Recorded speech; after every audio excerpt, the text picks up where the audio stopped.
thank you so much. And I'm really delighted to be part of your today's ABMF Scholar Series. I appreciate it very much. And appreciate, I guess it's Ducommun, the industry leader, who is sponsoring this particular series. I appreciate that very much. And I look forward to the conversation with Mike Knapp, our great historian here. Thank you, sir. Full disclosure to everybody watching, I obviously knew you from your time as secretary of the ABMC. But in reading your book, I found out a great deal more about you. And I have to say, the one thing that struck me the most, and I mentioned this to you before, was you're like a real life Forrest Gump, but not in the way of the movie, but in the fact that you were there sort of at the cutting edge of so many transformational moments in our country's history, both in the military as well as societal.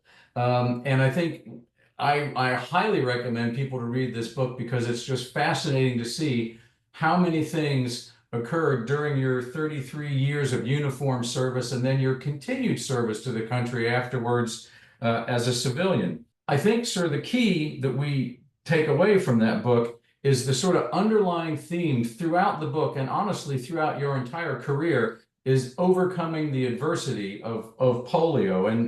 And one of the things that we've spoken about is it's almost unheard of for so many people today. They don't even know what it is. They can't comprehend. Polio really, in my view, was once one of the most feared, most dreaded diseases in the United States, particularly in the 1930s, 40s, and 50s. Growing up, every mother feared that their child might come down with polio. The clinical name is poliomyelitis, often referred to as infantile paralysis, because it usually, or for the most part, struck young children. And I was struck with it in August, September 1944, which, by the way, was one of the worst polio epidemics ever in the Philadelphia, New York area.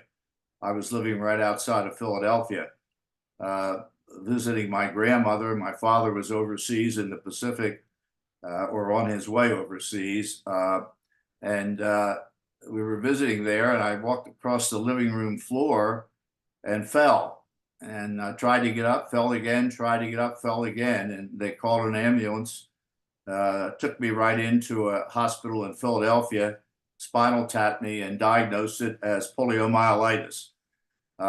And I had they could tell right away that I had the severe strain of it because it was paralyzing my leg as I was laying in the hospital. So, as I say, I was paralyzed there. At that time, polio patients were quarantined. My mother couldn't see me, etc. But they did tell her a few days later, the doctor did, after further evaluation, that it was pretty severe in my right leg, which I was paralyzed then at that time from hip to toe. And she was told that I would never be able to walk again without a crutch or a brace. So, that was devastating. You can imagine, for her being there, no support from my father. He wasn't there.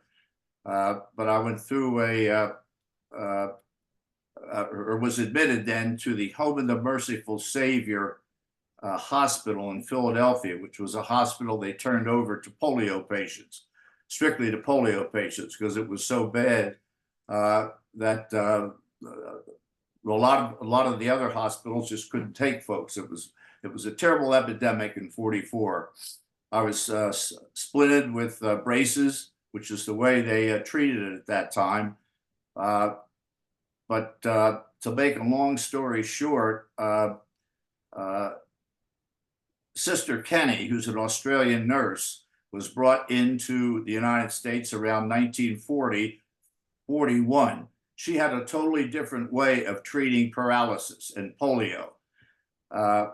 She believed taking the braces off that braced your legs so you couldn't move them, and rather than that, wrap them 3 or 4 times a day in hot, moist pack treatments, and then followed by therapy, general therapy after that. So that's the treatment I had.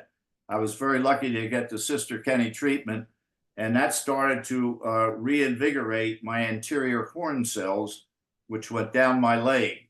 The polio virus struck the anterior horn cells. These are cells that go down your legs and your arm that spark the muscles. Well, the virus destroyed those anterior horn cells. So the treatment was to bring them back. And that started then in late 1944 with that Sister Kenny treatment. And I had it all the way up until my final release from the hospital, which was in 1953. All during that interim period, I was either an inpatient or an outpatient person there. But I was released, from treatment in 53, and my leg was starting to regenerate. The muscle was coming back, and I was getting better and better. Although it had effects on it that stayed with me through life. I wanted more than anything to recover from polio as completely as I could. I didn't want to be a cripple or have any signs of being a cripple. My father came back from the Navy and in 1947 was able to buy a house and the GI Bill. We were up in my bedroom putting a bunk bed together, and he told me, he said, "Bill, you take that crutch and that brace and throw it under the bed. I don't want to ever see it again. I don't want my son to be a cripple." And you had to know my father to understand the toughness in him, yet there was love all the time. And that was a seminal moment for me. By throwing that under the bed, I eventually was able to play high school football. And my coaches were a big help there. They ordered a special shoe for me to wear on my right foot. I have two sizes. My left foot is a size 12. My right foot is a size 9. It's been that way all my life. So I have to get split sizes. Yeah, so that's, you see a picture there on the screen. I'm number 40 standing on the left in the back. That's the seniors of my high school football team in 56, 57.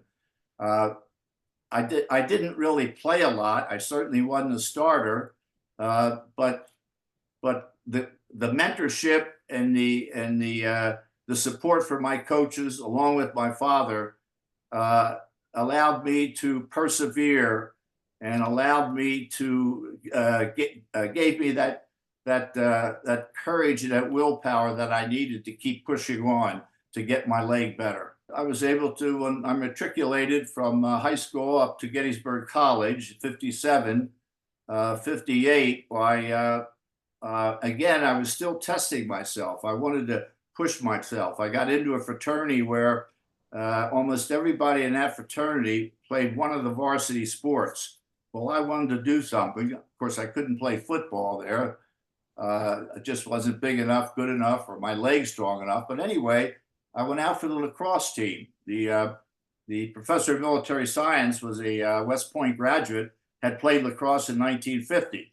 So he was pulling kids from the ROTC program, asking them to join the lacrosse team. So I joined there, was able to play lacrosse there for 3 years. And that strengthened, helped build my leg those 3 years. Well, sir, I want to transition now, and you gave me the perfect segue by the lacrosse coach being a West Pointer. If you've challenged and tested yourself through sports, then I think the big challenge comes by being in ROTC and commissioning an ROTC, and then commissioning not only in the Army, but as an infantry officer, and then going to Airborne and Ranger School. I mean, that must have been an incredible challenge. They set somebody from the neurosurgery department at Walter Reed up to Gettysburg to give me my entrance examination to make sure that I was okay. And I'll tell you, he reluctantly passed me. So I got into the ROTC program. We're going to take you from that happy moment when you commissioned and tell me a little bit about what it was like, your first assignments in Korea. And we're still just barely in the post ceasefire phase, and you're out there as an infantry officer. Sir, how was that? Well, yeah, well, Mike, if I may, let me back up a minute. Actually, my first assignment was the 82nd Airborne Division. Yeah, Okay. so in 1962, I reported to Fort Benning, drove 950 miles south, had never been south of the Mason-Dixon line, reported to Fort Benning, went through the infantry officer basic, and then while you were there, they asked if there would be any volunteers for airborne training. Next thing I knew was at Fort Bragg, going through the 3-week airborne training course, and that's a little interesting in itself. The airborne PT test at the time to get into airborne was you had to do a 2-mile run, you had to do 80 push-ups in 2 minutes, and you had to do 80 deep knee bends in 2 minutes. And so I was squeezing out that last deep knee bend, or trying to, and I didn't make it. I got 79 deep knee bends and didn't make the 80 cut. But thank God, the sergeant that was grading me, Sergeant Coltrane, he passed me. And he said, "Hey, sir, you owe me one." I'll never forget that. I'm a young 22-year-old lieutenant at the time. And what happens is a couple incidents that made the national news at the time. The integration of the University of Mississippi, when this black man, James Meredith, tried to enroll, riots occurred down there. 2 people were killed. Vehicles were overturned. There was a burning, etc. They alerted the 82nd. So that was very interesting for me as a young 22-year-old kid from the North, having gone through integrated schools all my life, to see what was happening down there because a black man wanted to go to the University of Mississippi. That was very interesting. I read about all that in my book. I don't have time to get into more detail, but then that was quickly followed by the Cuban Missile Crisis in early October. So we went from the September, Mississippi incident at Oxford, Mississippi, to Cuban Missile Crisis. Again, the 82nd was alerted. We were all sealed in for 13 days. It was a very exciting moment for me. Again, I'm a young lieutenant in the Army now, and I'm experiencing all these things. We were going to jump in south of Havana on Drop Zone Red. I can remember today. Move north, cross the Almendares River, and link up with the Marines who were coming across the beach. Of course, that never happened, as you know. The young President Kennedy backed Khrushchev down, and on the 28th of, I think it was the 28th of October, Khrushchev said, "I'll take the missiles out." So the quarantine worked. The 82nd, 101st, and the Marines never had to invade Cuba, but folks, we were on the cusp of it. And so as a young officer, and only been in the Army now a few months, going through those experiences, this was very exciting, thrilling for me. And I was starting to get a real acclamation for the Army, thinking, hey, I'm going to make it a career. Well, sir, we saw just previously on the screen on the picture with you in Vietnam, and I wonder if you could talk a little bit about that, specifically your first tour in Vietnam. You're there as a company commander in what, 67, 68, Yeah. sort of the really kind of the, I would say, the height of the war as we think of it, at least through popular culture nowadays. I wonder if you could talk us through a little bit of that. It's a fascinating period in your book. They sent me over to Korea, as you had mentioned earlier, Mike, for 1 year. And they put me right up on the first cabin, the DMZ, which was interesting in itself. When I came back from Korea, I got married and was assigned to the Ranger Department at Fort Benning, and then of course volunteered to go to Vietnam. And I got over to Vietnam, as you say, Mike, the end of September, or the end of October, I think it was, 67. And I was there during 67, 68, which for those of you who may be follow Vietnam historians, etc., that was the worst ground combat those 2 years during the entire time the American Army was in Vietnam. I was a rifle company commander, had 160 men under me, and I was assigned to the Mobile Riverine Force, which was a unique force put together, a joint force put together by the Army and Navy to fight the VC down in the Mekong Delta. So I spent, an entire year down there. First, almost 6 months as a rifle company commander, and then the last 6, I was up at the division headquarters, and went through quite a few battles and actions. And I write about all this in my book, the 3 or 4 key battles that I went through. The largest, obviously, being the Tet Offensive of '67, the Tet Offensive of '68, and we actually operated and moved into the provincial capital of Mito, and sort of saved that, took that back from the VC. But it was horrendous fighting, and I describe in my book what it's like operating and working in the Delta environment. I mean, we were in mud up to our waist almost the entire time, because it's laced with nothing but canals and river streams, etc. The only hard stand in most areas is the dikes that you walk on. And so I think there's a couple of photos in my book there that really show what that terrain's like, showing the soldiers moving through there. But you know, I could dwell all day on my tour in Vietnam, which I don't want to do here for you. I think you need to read that in the book. But went through some very difficult fights there. I think really matured wholly as a person and as a young officer. And my soldiers were lifers, they were draftees, etc., all ethnicities. The best soldiers I'd ever been around. And at that time, '67, '68, we weren't worried about fraggings. We weren't worried about marijuana. Drugs had not crept into the infantry units at that time, at least not in mine. And so as all these guys wanted to do, which their job was to go out there and kill the VC. So quite an interesting tour. But I will tell you, when November '68 came around, I was glad to return. One of our panel guests wants to know, do you have a personal mantra or some sort of go-to meditation or prayer that has sustained you? What can we learn from your spiritual, intellectual, or emotional and physical health to help us through the adversities we may face in our lives? Yeah, I do. And it's never give up. It's never give up. And that's throughout my book. And I learned that when I was recuperating in the hospital.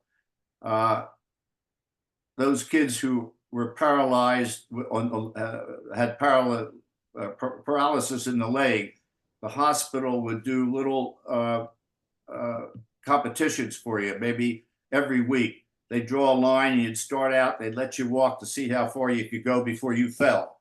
And when you fell, they'd put an X on the floor. Matz went this far. I never wanted a kid to beat me. And so I think my competitive started back there, and it took me all through life. And even when I was out convalescing as an outpatient, I would trip and fall because I had drop foot from my leg. And remember, my father wouldn't let me use the crutch or the brace that much. So I tripped and fell, but I always got up. And I never gave up. So for that person in the audience who asked that question, yeah, that's been a big part of my life. It's like when I went through Ranger School too, which we didn't cover, but I went through Ranger School, which was the toughest physical and mental training I ever had in my life. In fact, I tell you in my book, it was tougher than anything in Vietnam. And I almost didn't get through there if it hadn't been for my Ranger buddy who picked me up and carried me 100 meters or so on the last patrol. But it goes back to there. How badly do you want the Ranger tab? How badly do you want it?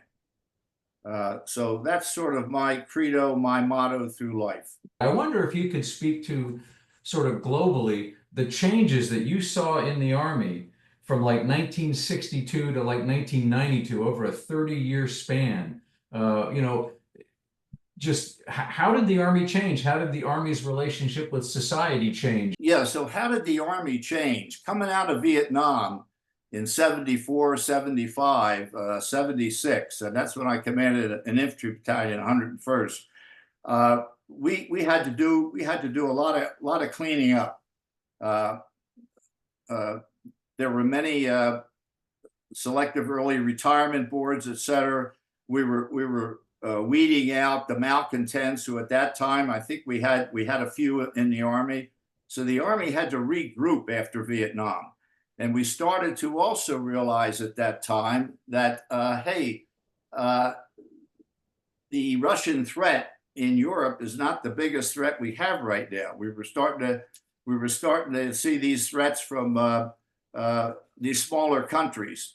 So we had to retailor our forces. We had to move from really essentially a heavy force with all the armored and mechanized battalions, primarily in Europe. We had to come up lighter forces. So the concept, General Wickett brought in the concept of light infantry units. And the Army formed 5 light infantry divisions, 10,500 men instead of 17,000. I was involved in that. I was the War College. I was the co-chairman of the Light Infantry Study Group, which I enjoyed very much working on, and which a year or so later was actually implemented when we brought those light infantry divisions online. So, Mike, we moved from that heavy force and the threat to Europe to the threats that we were seeing right here in Central America, Panama, things like that. So we moved to a lighter force. The draft ended too, as you recall. The draft ended in March of 1973, which is when we started to bring our ground forces out of Vietnam. And so then you started to have an all-volunteer Army, which we have today. There were some changes there. There took a while. There was a while we had to adjust to that.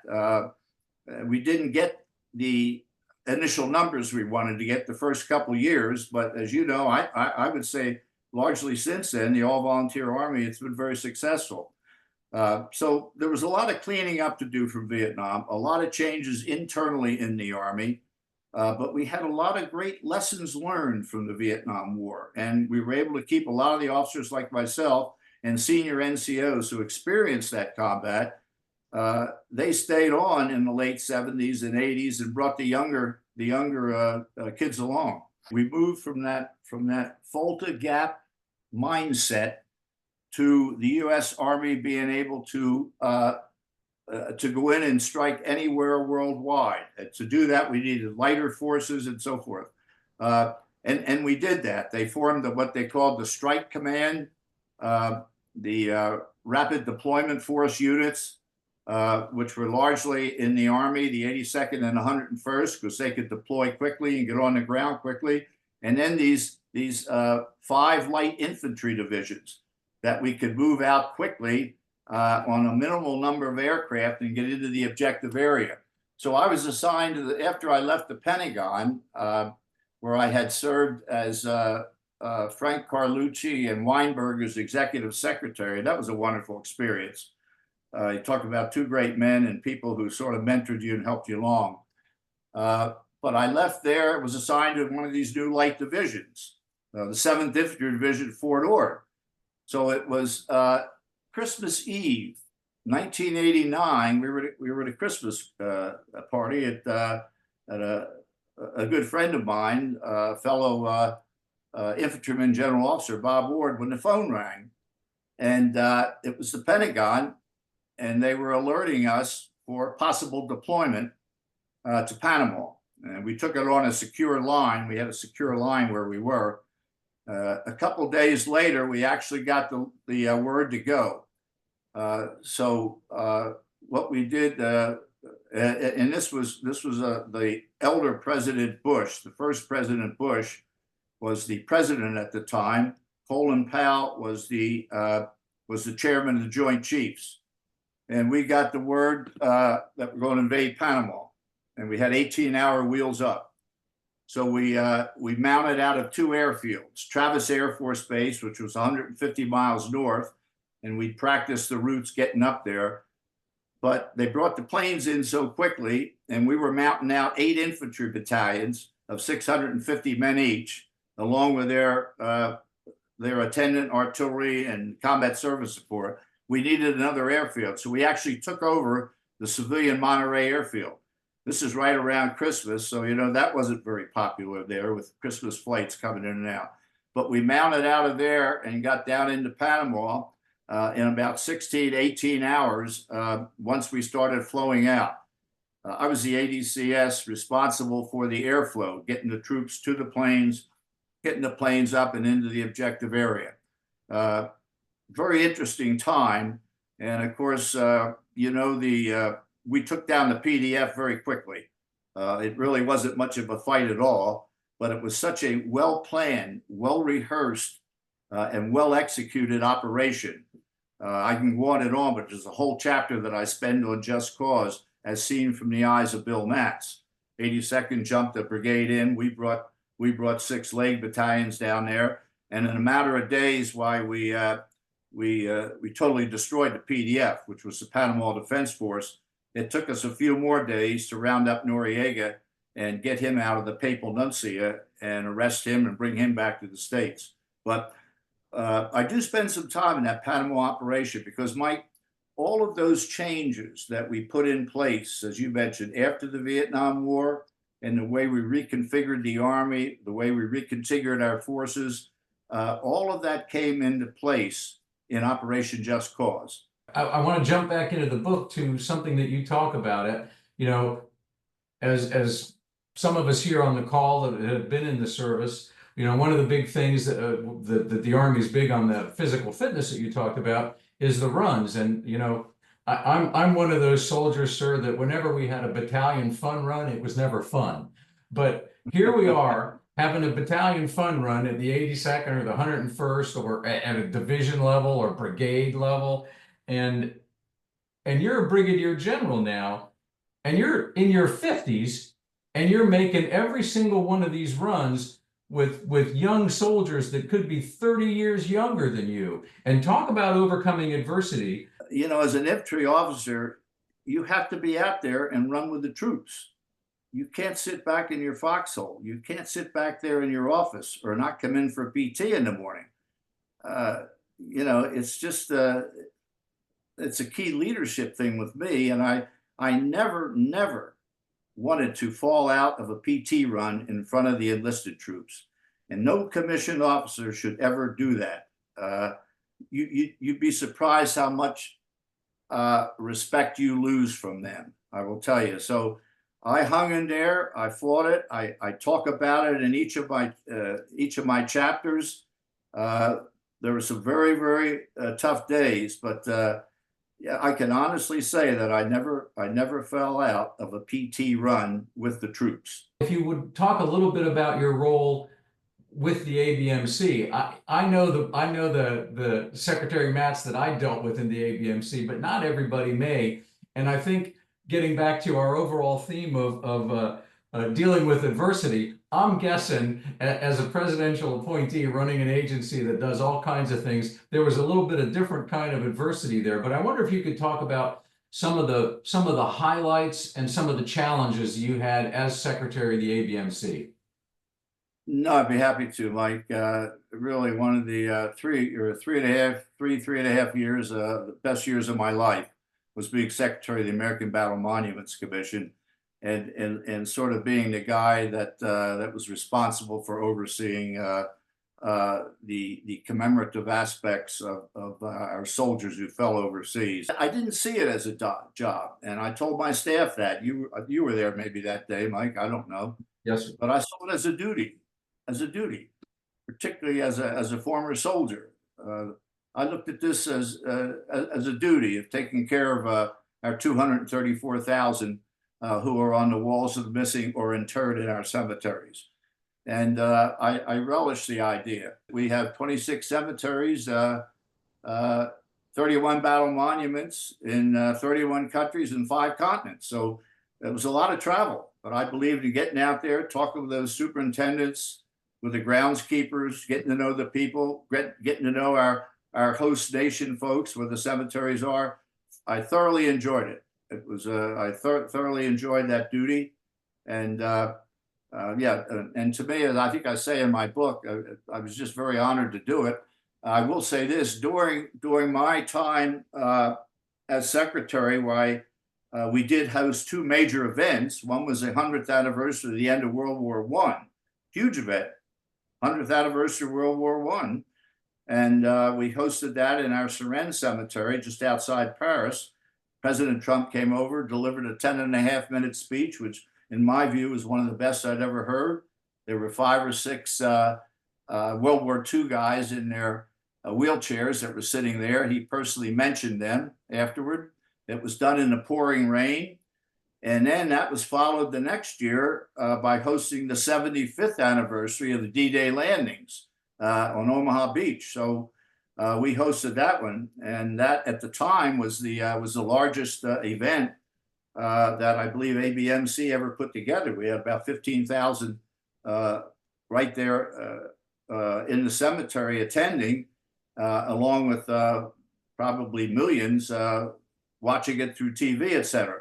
But the biggest part of that was the having 171 World War II veterans return.